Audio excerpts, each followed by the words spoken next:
This episode of 100 Not Out proudly brought to you by the 2017 Greek Island Longevity Retreat to Ikaria, the island where people forget to die. To find out more and to join Damien, myself, and an intimate group of 100 Not Outers, go to www.100notout.com. That's 100notout.com. TheWellnessCouch.com, streaming wellness into your lives. Welcome to 100 Not Out, featuring your hosts Dr. Damien Christoph and Marcus Pearce.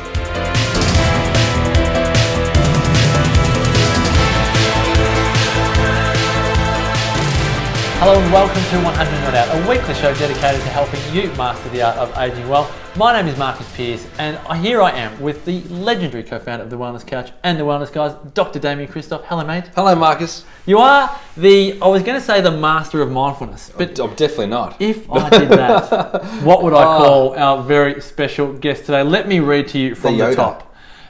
The master of mindfulness, the Yoda of mindfulness himself, is Mr. Marvin Oka. Marvin is a highly sought after international consultant and speaker specializing in leading edge behavioural change technologies and research. Recognised as a world leader in his field, Marvin has built an impressive track record helping people and organisations with strategic, systemic and personal change. He's been featured on The Wellness Guys, he's been featured on 1 Minute Mindfulness, but never on 100 Not Out until today. And he's been good enough to join us live at 100 Not Out HQ. Mr. Marvin Oka, it's an absolute honour to have you in the building. Thanks so much for joining us. Great, thanks guys. I'm really excited to be here. Marvin, it is a pleasure to have you here. The first time you and I met was in San Francisco, just on 12 months ago, actually. Yeah, it was, which is amazing. So happy anniversary, mate. It's really awesome. Anniversary of the friendship. It's really nice. It's really great. I've recovered from that interview since then. That was how I first became enamored with Marvin. It was one of your I've never told you this. One of your finest interviews. It reminded me a bit of our Trevor Hendy interview where you could just listen to the man talk all day because there's so much feeling in what he says. Well, that's what I'm excited about today, because Marvin and I have had the opportunity to, I suppose, bump into each other a number of different times in different circles, but increasingly the circle's getting smaller and smaller, which I find profound, particularly with the topic of what we've been talking about today with regards to community and surrounding yourself with people that mean something to you. And so I like that Marvin's, falling into that circle, which is fabulous. But Marvin, you are a busy man and you are doing some amazing things. You're doing some great work at the moment within my profession, chiropractic, to assist us in communicating better, which is fabulous. We've read your book too, Embraining, and I know you've got the courses going on with that too. And so there's so many great things that you are doing. What is it that you're up to right now? What is it that's floating your boat and changing the world? Yeah, at the core of what I do is, does it make any difference out there in the world? So I take a look at how society is working. And society, if you look at it as a system, is revolving around some core feedback loops, some core loops that society is revolving around. It's like any living system, really. It's self-organizing around some core things. And I try and find ways in which we can do what's called second order change, which is change to a system. How does the system learn from itself and grow and evolve itself to a higher order? So the goal is, how can I help society make wiser decisions?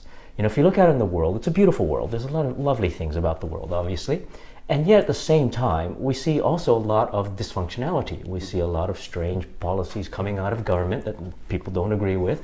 We see strange laws happening. We see corporate greed. We see social inequities. We see environmental degradation. We see a whole range of things that anyone in their right mind would say, why? Why is that happening? Somebody somewhere is making decisions at a level that if anyone would just stop and think, you would say you wouldn't make that decision. So how is this possible? How does it not only occur, how does it continue to occur? And so how do we actually shift that? How do we actually make a difference? And of course, with any living system, you can't do it. It's not a technical answer. You can't just say, here's the solution.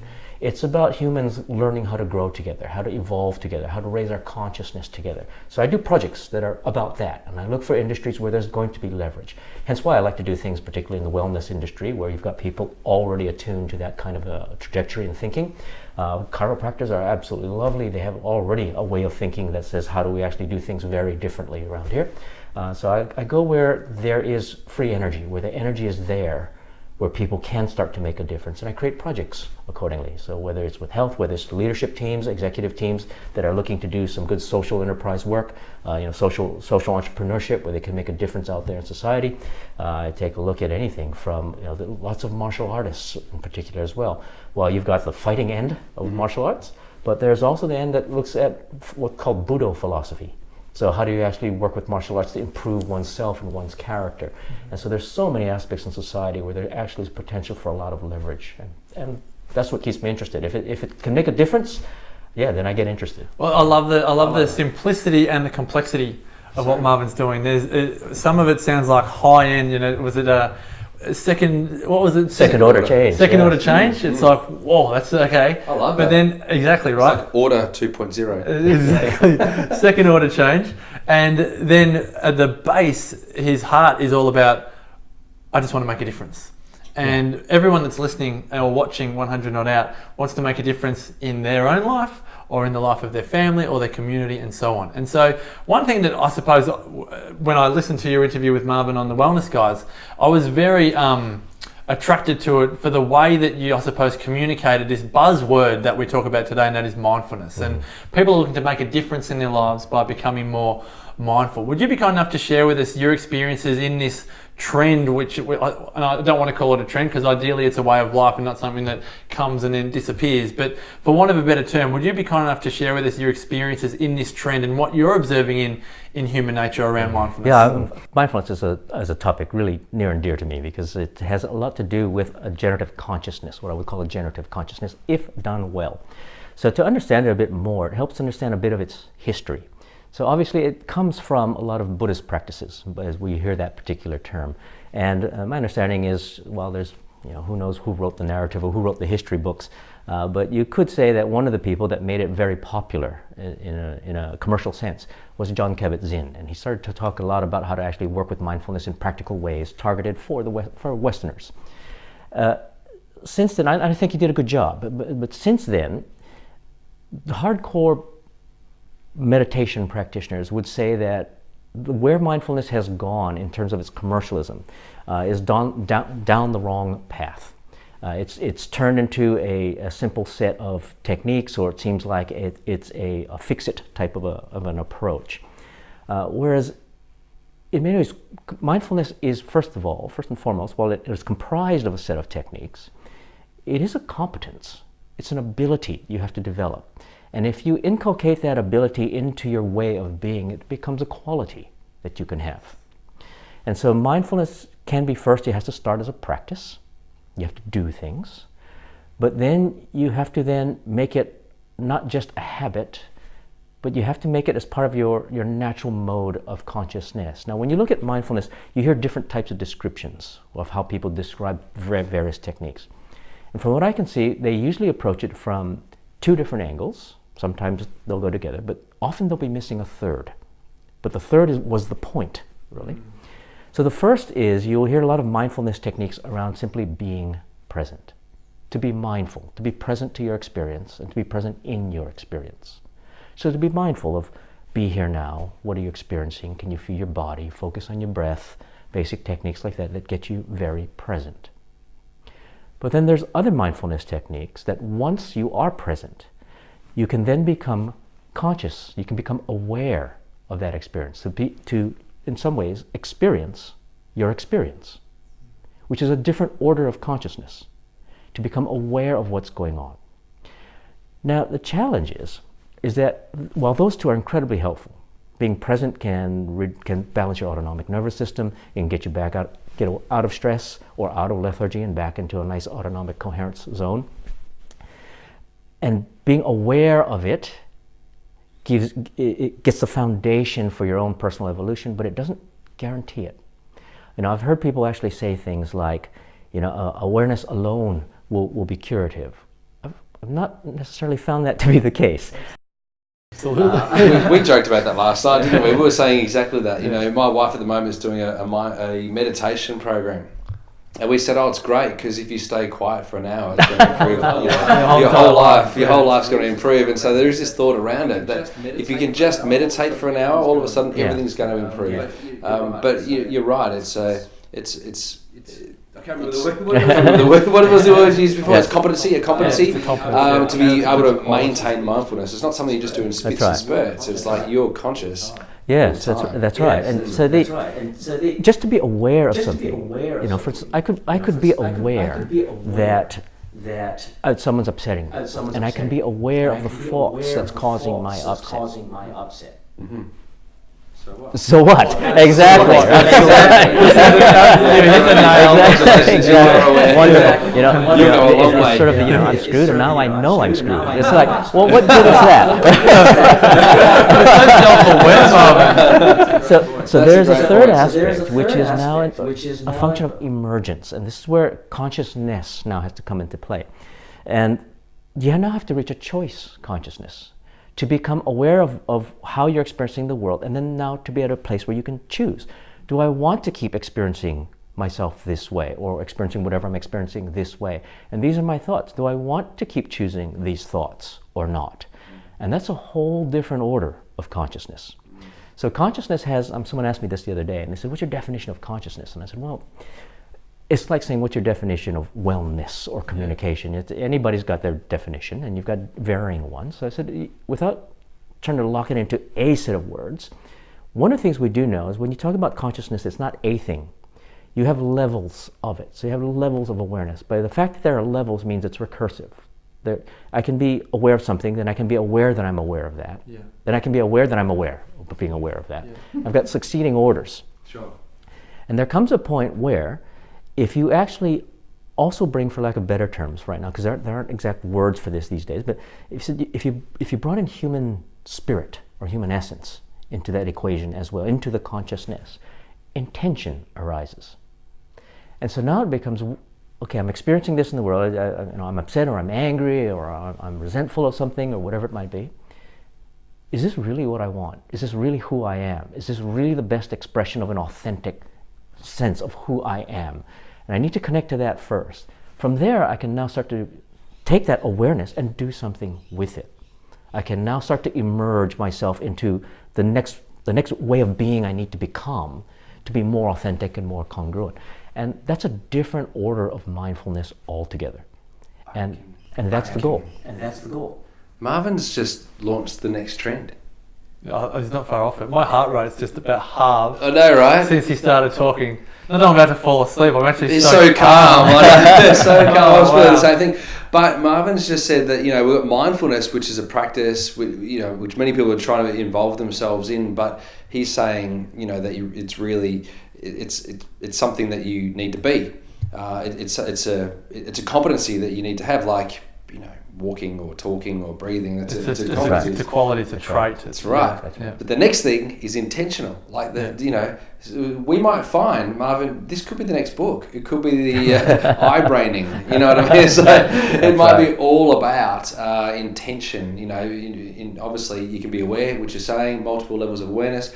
But when you say that intention becomes apparent, or it appears, that's what I find fascinating, because you need intention, otherwise you're going nowhere. Exactly. So can I raise a sticky point on this? Yes. A lot of people will say, if we had a studio audience here, they'd say, well, I intend to be a good person, but when my wife gives me grief, or when my husband gives me grief, I love them. Yeah. No, but I've had it. It's spelled differently. That's intention, as opposed to intention. Yes. I talk about this with in leadership development as well when I'm working with executive teams, and there are several factors that we have to test a good, viable living system, if the organization's a living system. And if we look at leadership in particular, one of the aspects is intentionality. So unlike a living system that's just, say, a swamp or a forest that's just self-organizing onto its own, as humans, we have intentions. There's things that we want to go out and achieve. And I mentioned the word intentionality in a very clear context for a lot of leaders. I say, let's take a look at your organizational strategy, for instance, and your strategic objectives. If I'm dealing with an individual, let's take a look at your goals in life and etc. And sure, that's what you state you want, but do you have any intention of actually achieving that and fulfilling that?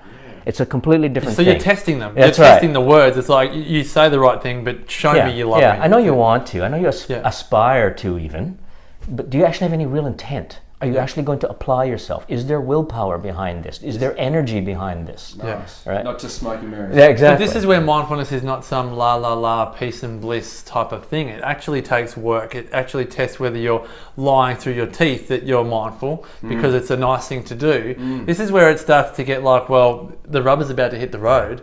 Are you prepared to jump on the roller coaster for all the times your mindfulness gets challenged when things happen, when you get bills you weren't expecting, when you're in arguments you didn't think you would be in, when the kids behave in a way you didn't want to, when someone says something that you weren't expecting? That's when mindfulness becomes nitty gritty, and it's not just something that's fluffy at a Thursday night workshop. Yeah. It's something that you actually have to go, am I truly prepared to really put my butt on the line?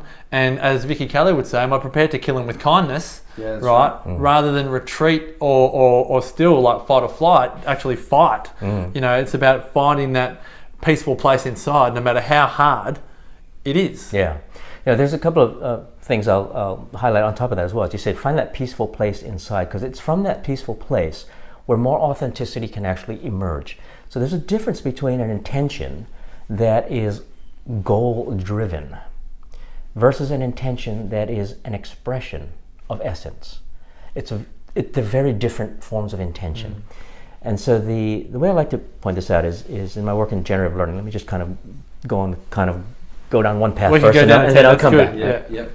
So a lot of my work is on what I call generative learning, and it's based on a seminal paper written decades ago by Gregory Bateson. And Bateson outlined what he called different levels of learning. And it was an academic paper, and it was theoretical, but when I read it, the concepts were profound. So I spent the last several decades actually trying to turn it into an actual practical methodology.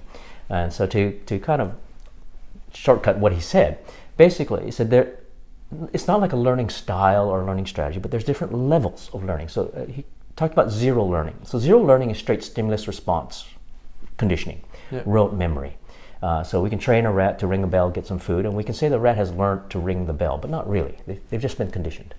And it's alive and well in the educational system, and it's needed. So, you know, you learn your times tables by rote. You learn, if you play music, you learn your scales by rote. You have to get some foundation in. But if that's all you got, you know, you're being conditioned. Yes. Learning level 1 is applied learning. That's about skill development. All training is about that. So it'll be example of you learned your times tables. Now you've got a maths exam. Here's a problem, solve it using what you know. You need learning 1 skills, and learning 1 skills are totally different than just rote memory. Learning 2 is learning how to learn. So it's about pattern recognition.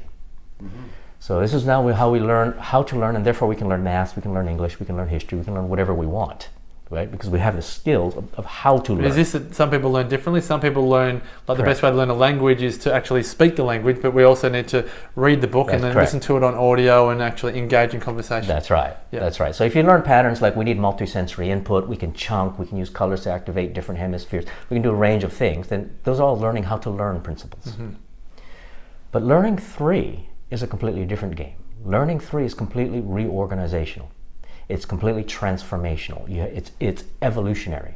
So it's paradigm changing. Right? And so someone that does a learning, the classic example I like to use is Buckminster Fuller. So when Buckminster Fuller coined the term of synergy, right? And he said, you know, you could say I could do zero learning of 1 + 1 = 2, and I've got the answer. And so if someone says, what's 1 + 1? You say 2, and you don't know why. You don't know what that's about. All you know is that's the answer, right? Those were the sounds that went with that. Oh, okay. Whereas Buckminster Fuller didn't figure out, how do I learn my addition tables faster and quicker? He didn't even go to learning 2. Right? He went to learning 3. And he just went, 1 + 1 = 4. And I went, what? He said, yeah, you just have to go to, instead of quantities, you go to non-Euclidean geometry, you go to 3-dimensional space, you take one triangle and one triangle, and you take one and put it as the base, you take the other one apart, put the 3 sticks on the 3 corners and pull them up to the top. Then how many surface planes do you now have? You have 1, 2, 3, 4. And he said, so 1 + 1 = 4. So now we have an increase of surface area with no increase in mass. The whole is greater than the sum of its parts. The whole paradigm's totally shifted, hasn't it? It's a totally reorganized paradigm, right? But you had to come from there, right? Now, I started to discover from my behavioral modeling research that when people go through generative learning stages, and we all do this at various points in our life, if we can turn it into a competency, I would say 4 distinct changes, four different domains of changes.